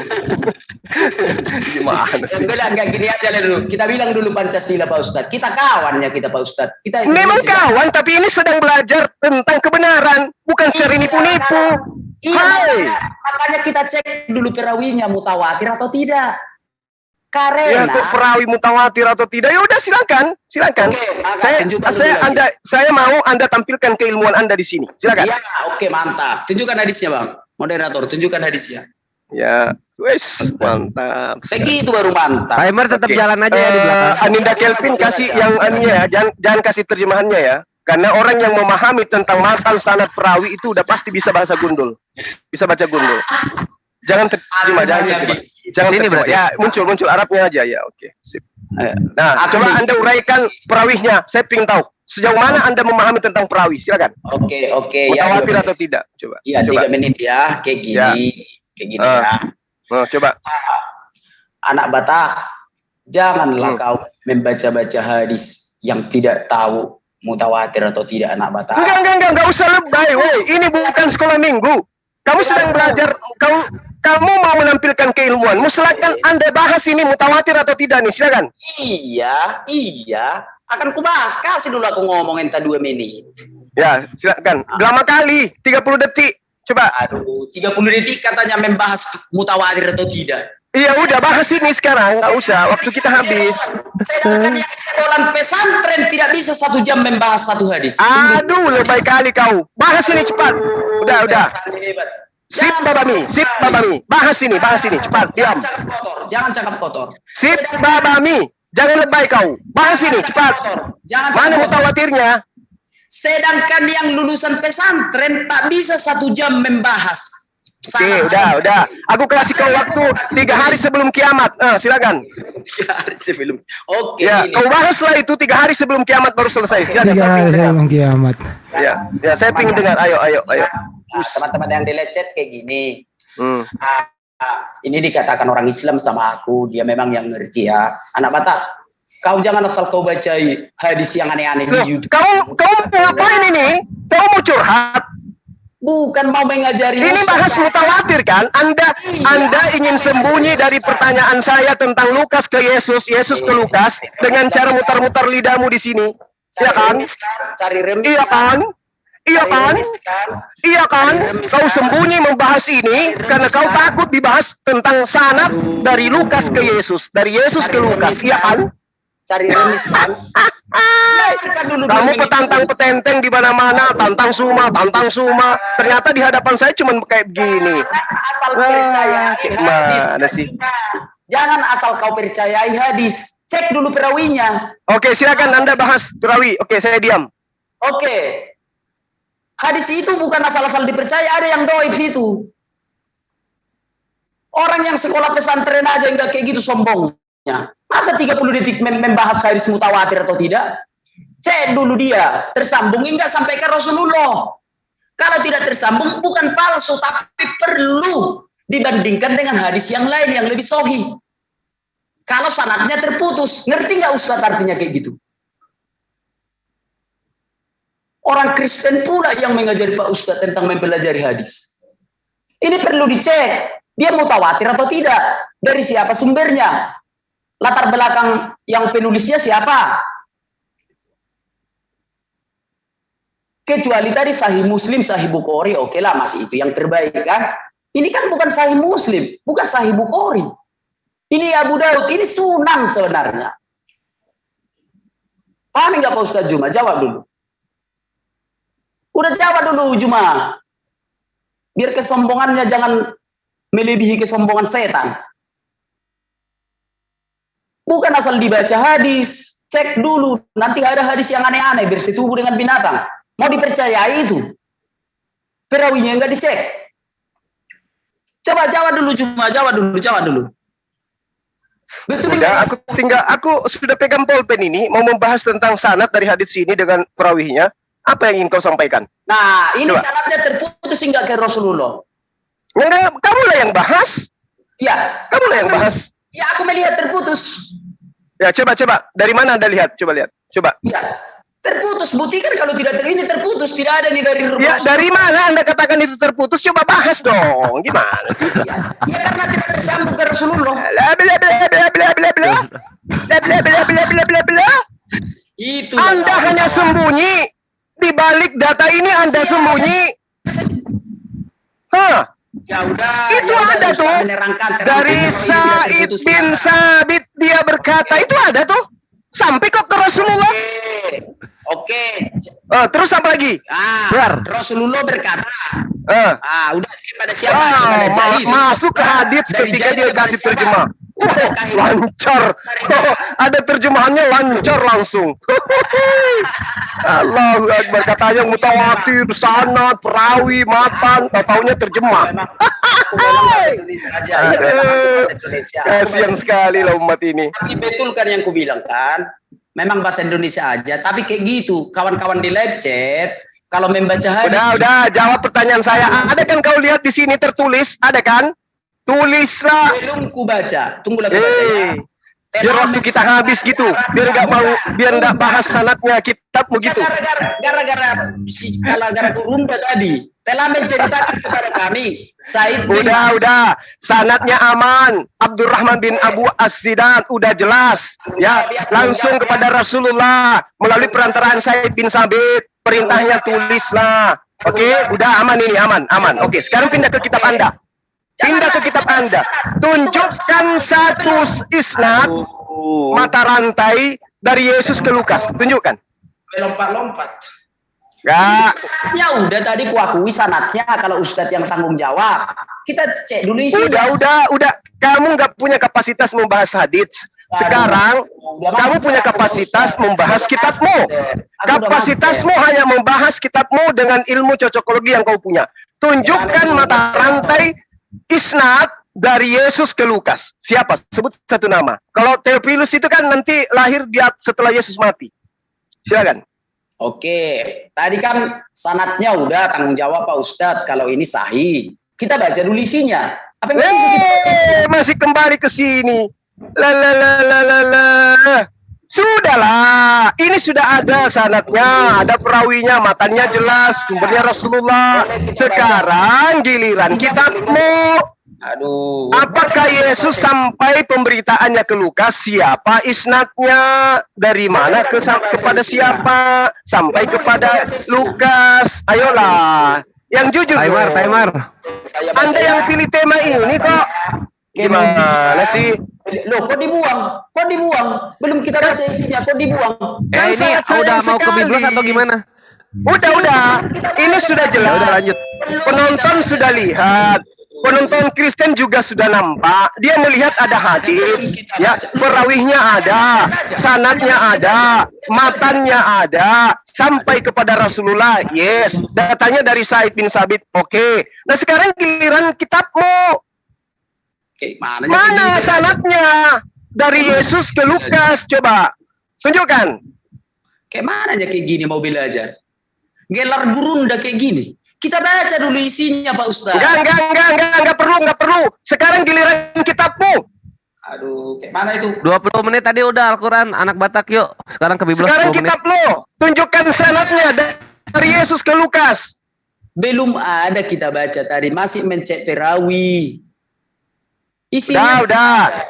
Dari Yesus menceritakan kepada siapa? Menceritakan kepada Tukul menceritakan kepada Petro menceritakan ke Erben menceritakan ke Uti menceritakan ke anak Bata menceritakan kepada kita. Begitu ya?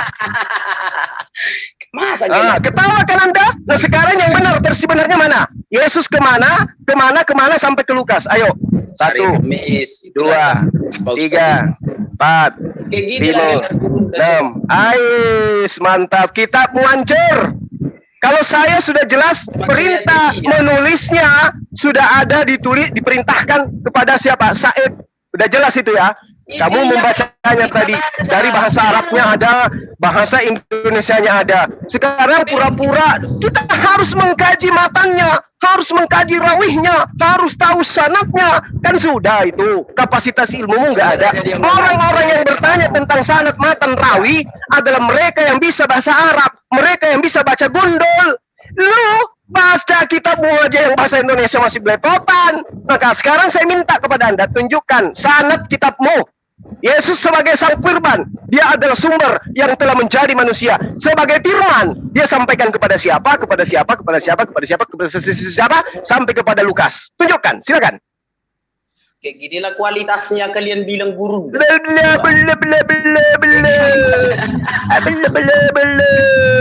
mana lah kualitas kayak gini? Masa Nang hadong ilmu kau itu. Wah, kau gaya aja ku bawa bata, nama-nama bata. Ilmu kau nggak ada rupanya tentang Bible. Enggak bisa baca hadisnya coba. Mending kau belajar sama aku aja anak bata.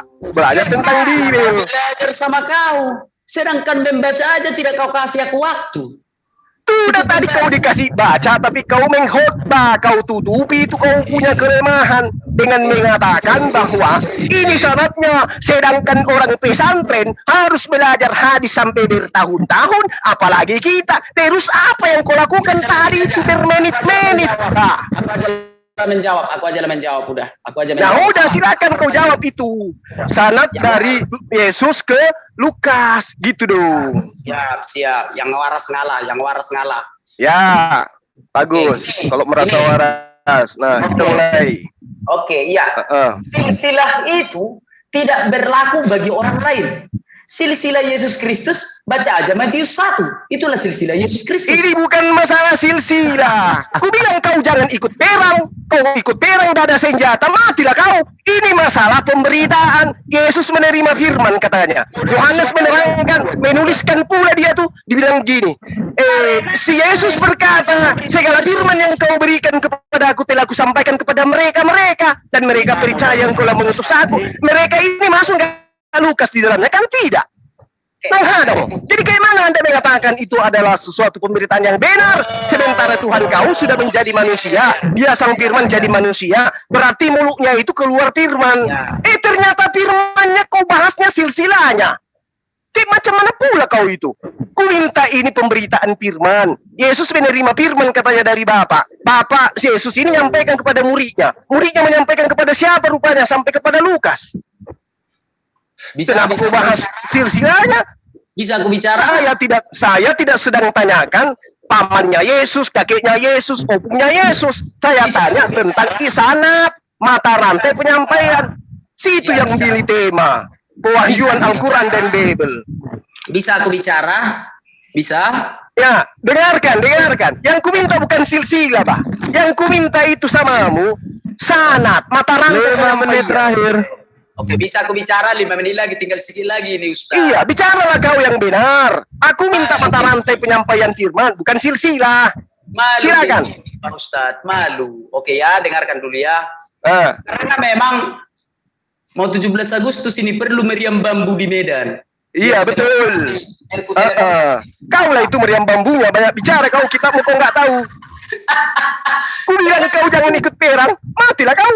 Lawan semua pula kau. Aduh, gawat itu. Biar ku telepon dulu kepala lorong, biar nggak usah dibeli. Iya, udah kau pukul lah tiang listrik yang ada depan rumah kau itu, biar si Opung bangun juga. Bantu kau itulah. Ditanya mana sanatnya mata rantai dari Yesus bercakap-cakap. Asal kau tahu ya, Yesus itu berjalan kaki. Kalaupun dia meminjam keledai, tidak pulang keledainya untuk mengajarkan firman. Tapi mana firman itu? 17 Agustus. Kenapa firmannya tidak sampai ke Lukas? Lukas menceritakan begitu tebal, sampai printnya orang rusak. Mencetak tulisan-tulisannya dia. Dari mana rupanya Lukas ambil itu catatan? Belum 17 Agustus ini Pak Ustaz. Kenapa larinya ke 17 Agustus? Sudah ku bilang jangan ikut perang kau. Meriam bambu nggak bisa sekarang. Nah, jadi itu namamu besok. Jangan kau pakai anak Batak, pakai aja anak kata. Ketap. Gitu aja kau. Karena kau bersuara tak ada ilmunya. Ku tanya sanatnya mata rantai penyampaian kitabmu. Ternyata kau tidak dapat menyampaikannya. Matilah kau. Berarti gimana tuh? 17 Agustus banyak yang membutuhkan Pak Ustadz untuk perayaan meriam bambu. Ya, begitu juga rumah sakit jiwa banyak yang membutuhkan kau. Gimana tuh? Kau bilang kitabmu wahyu, kau bilang firman, kau bilang juga ilham, tapi ternyata Yesus tak pernah berkata kepada Lukas. Macam mana itu? Udah ku bilang tadi, Theophilus itu pemimpin. Kenapa pula dari Theophilus? Bukankah sang firman itu Yesus? Nggak bisa dicepakkan 17 Agustus, kawan-kawan. Jadi ternyata orang Kristen itu memiliki kitab yang sumbernya dari Theophilus, bukan rupanya dari Yesus. Matilah kau. 17 Agustus seperti meriam bambu. Pening aku, Pak. Aduh, pening kali lah kepalaku ini. Kalau yang lainnya masih berpendidikan, masih berusaha lah mencari alasan bahwa kitabnya itu firman Tuhan. Tapi kawan satu ini mengatakan dan menyatakan dengan jujur, kitab Lukas itu asalnya dari Theophilus. Aduh, hancurlah kita sudah kalau begini. Kalau kita di medan perang kayak begini, Bang, kita juga belum bergerak, mati sudah kita ini satu kompi. Ternyata kau tidak punya senjata andal. Kalau 17 Agustus, enak kali Bang memakai Pak Ustadz ini 17 Agustus. Moderator bagaimana moderator ini? Kok masih 2 menit. Makinkan Gurunda, bikin makin. Tadi dia udah adu-aduhan dia. Ya anak Batak juga, ayo dong. 17 Agustus belum datang, untuk apa sama aku? Nggak usah 17 Agustus, kitab suci aja dibahas, baik lagi ke topik. Ayo. 17 Agustus, kan meriam bambu itu untuk 17 Agustus, bukan untuk debat meriam bambu. Kalau nanti di 17 Agustus bisalah kita bahas apa kontribusi Kristen dan apa kontribusi Islam di negara ini, bisa kita bahas itu. Sekarang ini berbicara mengenai pewahyuan. Ternyata di kitabmu bukan wahyu, tidak ada ayat di kitabmu bahwa itu wahyu, tidak ada dikatakan ilham. Ternyata kau jujur, kau katakan disusun karena perintah Theophilus. Malu aku. Gimana itu? Ya, lanjut Pak Ustadz. Enak juga mendengar meriam bambu. Enak juga. Iya, dengarlah kau kalau begitu. Aku biasanya ketika ku bantu teman-teman Kristen berdebat, ku buktikan kepada mereka Yesus itu nabi, Yesus itu rasul, pakai kitabnya Lukas. Tapi ternyata kitab Lukas itu baru ku tahu itu adalah instruksi dari Theophilus. Enggak ada lagi. Nanti kan kayak gitu. Malunya aku selama ini aku membantah teman-teman Kristen, aku menggunakan tulisan Lukas. Ternyata tulisan Lukas ini baru ku tahu dari anak Batak kalau Lukas itu diperintahkan oleh Theophilus. Ku minta supaya ada mata rantai dari Theophilus ke Yesus. Ternyata 17 Agustus pula yang kau suarakan. Capek aku.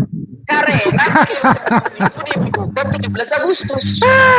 Kau pukul saja itu tiang listrik yang ada di depan rumahmu itu kau pukul pakai paluan biar tetangga kau itu mengheboh. Ternyata kitabmu itu dari Theophilus. Kupikir dari Roh Kudus, Bah. Salah aku rupanya selama ini. Kayak gitu. 17 Agustusnya berlaku. Aduh. Iya, dua-duanya mohon maaf dengan sebesar-besarnya, bukan maksud tiada hormat, tapi memang waktunya habis kalau battle langsung di-mute dua-duanya oleh moderator. Supaya yang satu terpotong, yang satu juga terpotong dari argumen masing-masing gitu. Jadi tidak ada yang kelihatan terakhir di sesi battle ini. Dengan demikian Ifani Fisabilillah berakhir sudah sesi battle dan kita sudah melihat bagaimana argumen-argumen praktis diberikan untuk menjawab dari keimanan masing-masing dari pertanyaan di luar keimanannya mereka masing-masing. Semoga manfaat bagi yang menyaksikan dan sayang seribu sayang, kita sudah masuk ke sesi terakhir dari sesi dialog seperti yang ada biasanya ya Ikhwah, yaitu sesi closing statement. Kesedihan ini hanya sementara karena malam juga nanti kita ada konten lagi, stay tune. Oke, timer, ini timernya Akhi Bodrek, jazakallah khairan untuk ininya ya, timernya Pro, langsung gercep kalau disuruh tampil. Disiapkan 5 menit, kita sekarang akan mendengarkan closing statement dari topik kenapa, siapa kitab suci ini disuruh ditulis antara Biblos dan Al-Quran. Pertama kita akan mendengarkan anak Batak. Oke, untuk closing statement supaya tidak saling panas-panasan lagi, maka ini sebuah inovasi ya Ifwah. Anak Batak dan Gurunda Zuma, kita tidak membahas ke agama masing-masing. Jadi closing statement ini balik membahas ke keimanannya saja. Jadi kalau misalnya anak Batak Kristen ya Biblosnya aja yang dibahas. Gurunda Al-Quran Islam ya Al-Qurannya aja yang dibahas. Oke? Aku harap dimengerti. Kalau anak Batak nyerempet ke Al-Quran, gua cut lo. Gua bikin martir lo di sini. Oke, silakan mute-nya dibuka anak Batak. Oke, ya, terima kasih. Ya, aku mengucapkan terima kasih juga sebenarnya kawan ya sama Pak Ustadz, nggak ada gitu-gitu, nggak apa-apa ya, kita saudara semua. Nah, penulisan kitab suci agama Kristen itu saudara-saudara, itu adalah kesaksian orang-orang banyak tentang apa yang telah dilakukan Yesus. Ketika dia menjadi manusia, maka dia melakukan segala sesuatu. Lalu para murid-muridnya menuliskannya, saudara-saudara, menuliskannya.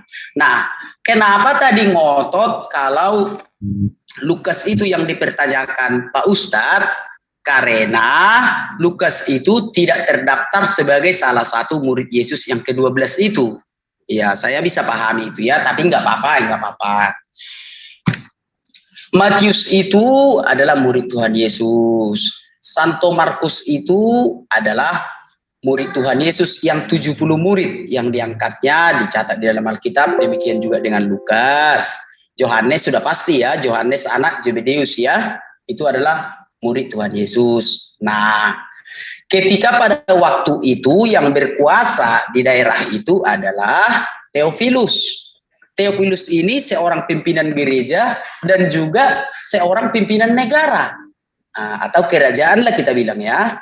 Nah, dia sudah Kristen, lalu dia beriman kepada Tuhan Yesus Kristus. Alkitab belum dikanon, belum. Alkitab belum dikanon. Karena sebelum Alkitab ini dikanon, orang Kristen sudah ada, saudara-saudaraku, pada abad pertama, pada abad kedua, dan seterusnya. Nah, dan Theophilus ini juga ada di abad pertama. Alkitab belum dikanon, Theophilus ini sudah Kristen. Karena Theophilus ini hidup di abad pertama. Nah, untuk menguatkan atau mengikrarkan atau membuat satu ketetapan bersamaan dalam konsep keimanan orang Kristen pada saat itu, karena adanya bidat-bidat, maka Theophilus sebagai pimpinan gereja dan sekaligus pimpinan kenegaraan memberikan perintah yang harus dilaksanakan kepada setiap warganya yang menyaksikan langsung Tuhan Yesus, agar masing-masing menuliskan menurut yang dia lihat sendiri. Masing-masing menuliskan menurut apa yang dilihat dan apa yang disaksikannya. Tidak boleh katanya tidak boleh ya. Nah, salah satunya adalah Lukas. Maka ketika Lukas diperintahkan oleh Theophilus,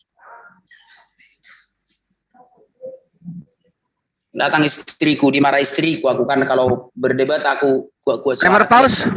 Enggak usah bang, enggak usah. Lanjut aja bang. Oke. Oke, istriku enggak suka ya kalau aku berdebat kuat suara ya. Mohon maaf ya. Jadi lain kali kita santai-santai aja ya. Maka Lukas inilah salah satu yang diperintahkan oleh raja itu, biar jangan simpang siur iman itu. Biar jangan simpang siur. Maka si Lukas menuliskan. Inilah yang ditulis Lukas. Theophilus yang mulia, banyak orang telah berusaha menyusun suatu berita tentang peristiwa-peristiwa yang telah terjadi di antara kita, seperti yang disampaikan kepada kita oleh mereka, yang dari semula adalah saksi mata dan pelayanan firman. Karena itu, setelah aku menyelidiki segala peristiwa itu dengan seksama dari asal mulanya, aku mengambil keputusan untuk membukukannya dengan teratur bagimu, supaya engkau dapat mengetahui bahwa segala sesuatu yang diajarkan kepadamu sungguh benar. Kasih tahu waktunya moderator, masih ada? Panjang 1 menit, silakan. Oke, 1 menit lagi ya saudaraku ya, hilangkan kebencian. Nah, ketika mereka semua menulis, siapa yang menyaksikan disuruh menulis, apa yang ditulisnya ini diperiksa raja itu, oh sama semua. Kesaksian Markus sama dengan kesaksian Lukas. Kesaksian Matius sama. Kesaksian Yohanes sama. Oke, kanon. Kata raja, karena dilihat semua kesaksian ini sama. Itulah iman kekristenan. Kalau menurut Pak Ustadz itu tidak pantas, silahkan Pak Ustadz. Aku menjelaskan tentang iman kekristenan yang aku ketahui. Itulah yang aku pelajari di STT Pak Ustadz. Itulah yang aku pelajari. Jadi Alkitab ini berisi firman Tuhan, berisi kesaksian, dan berisi sejarah peradaban terdahulu. Nah, itulah isi dari Alkitab. Akhir kata aku ucapkan, semoga kita bisa tetap bersatu, bersahabat. Bahkan bersahabat kita harus. Dalam nama Tuhan Yesus Kristus. Haleluya. Amin. Silakan moderator. Wah, penuh agape sekali, penuh kasih sekali closing statement dari anak Batak. Semoga hidayah Allah sampai kepadamu, karena anak Batak ternyata bisa berubah loh. Dulunya anak Batak sopan, terus beberapa saat jadi penghujat, lalu kemudian bisa belajar untuk sopan kembali, menghargai bahwa kita ini sedarah dan sebangsa dan setanah air. Masya Allah. Cakap anak Batak untuk closing statementnya cukup bisa bisa didengarkan, dan gue coba pahami bahwasanya memang itu keimanan kekristenan itu begitu gitu mengenai si pewahyuan kitab sucinya itu sendiri. Sekarang ya Ikhwan nih fisabilillah di channel-channel yang kalian cintai, selamat mendengarkan tausiah mengenai pewahyuan kitab suci Al-Quran dari gurunda yang kita hormati dan sayangi, Gurunda Zuma. Tafadhol gurunda kami. Ya baik, pertama saya minta maaf dulu kepada saudara saya ya. Kelihatannya beliau adik saya, ini masih muda beliau itu.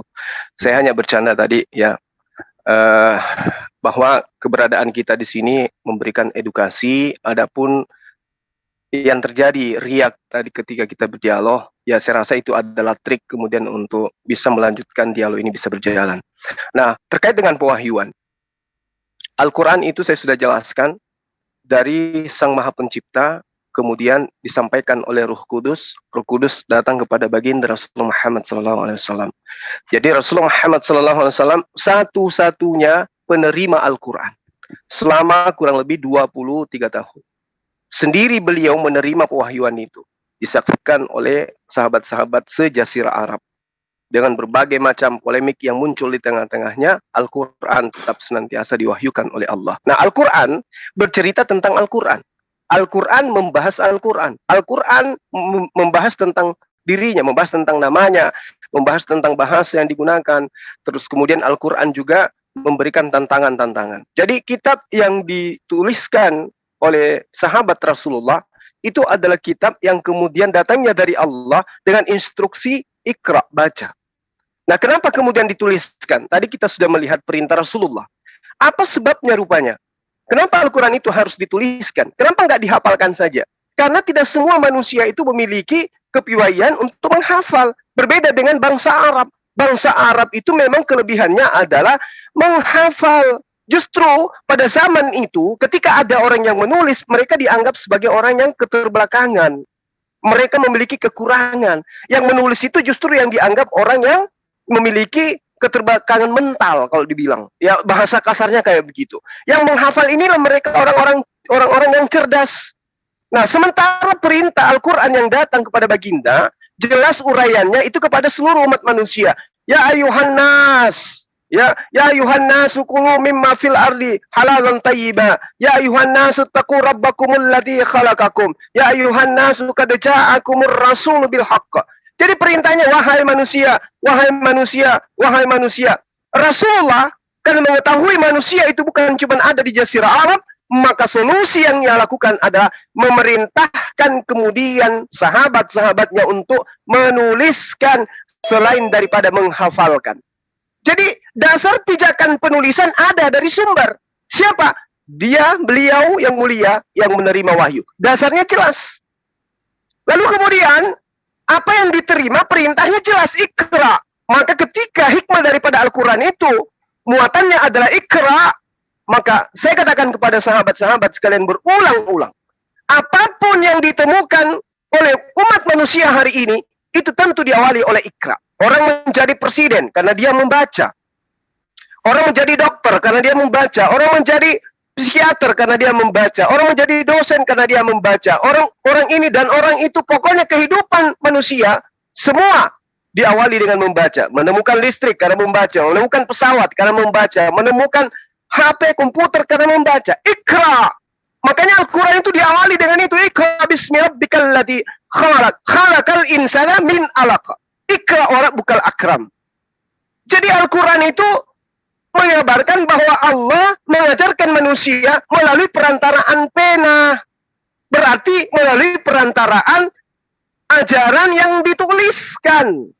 Kalau pena berarti identik dengan tulisan. Oleh karena itulah, meskipun tidak ada perintahnya kemudian tuliskan langsung secara langsung, tapi Rasulullah Muhammad SAW yang mendapatkan wahyu, mendapatkan tempat istimewa untuk menjabarkan Al-Quran, maka beliau memerintahkan untuk menuliskan agar umat di luar Jazirah Arab sampai kiamat bisa menemukan Al-Quranul Karim. Dan itu yang terbukti hari ini. Orang Indonesia bukan orang Arab, tapi berkat tulisan Al-Quran, orang Indonesia kemudian bisa menghafalkan. Artinya, budaya lisan yang dianut Al-Quran juga tersampaikan kepada orang-orang yang ada di Indonesia. Di awal tadi saya sudah menyebutkan bagaimana kemudian Rasul Muhammad SAW kemudian sampai kepada para sahabat, kemudian sahabatnya sampai kepada sahabat tabi'in, tabi'in kemudian sampai kepada para guru, guru kemudian sampai kepada para ulama, ulama saya sebutkan nama-namanya terinci sampai kepada kemerdekaan Republik Indonesia ini diproklamirkan. Orang-orang yang datang belajar di Jazirah Arab itu sampai ke tanah air, kemudian mengajarkan Al-Quran. Jadi Al-Quran itu sanadnya jelas dari Rasulullah sampai kepada Bang Suma hari ini. Demikian. Masya Allah, jazakallah khairan katsiran bil jannah, gurunda kami untuk menjelaskan dan menegaskan kembali bahwa kukuhnya pewahyuan, sistem pewahyuan yang dijaga oleh saksi-saksinya dan masih bisa kita saksikan kebenarannya sampai di tahun 2022 ini. Ya ikhwani fisabilillah, baik yang di majelis Zoom ZCC Zojaidin Cakrawala Cemerlang ataupun di channel-channel yang kalian sayangi, dengan demikian berakhir sudah dialog kita sore hari ini. Semoga manfaat bagi kedua belah pihak, baik dari muslim maupun dari kekristenan, dan semoga dialog yang santun seperti ini bisa dicontoh juga oleh kawan kita yang di live komen, terutama Tritung-Tritung ini ya. Tritung-Tritung ini senangnya menghujat melulu. Nanti di counter data nangis kalian, mewek lagi kalian ke junjungan kalian itu. Tapi yang namanya dialog itulah dialog, dan yang namanya apologet itulah apologet, dan kami di sini akan membantahi selalu jika ada fitnah yang datang kepada Islam. Oke, aku tutup saja dengan doa kafaratul majelis. Ikhwani fisabilillah, subhanakallahumma wa bihamdika asyhadu alla ilaha illa anta astaghfiruka wa atubu ilaih. Billahi taufik wal hidayah. Wassalamualaikum warahmatullahi wabarakatuh. Aku kembalikan kepada Tuhan. Waalaikumsalam warahmatullahi wabarakatuh. Udah selesai, ngapain dikembalikan? Udah ditutup semua. Terima kasih anak Batak ya. Kita nanti ketemu lagi di part ketiga dengan topik berbeda.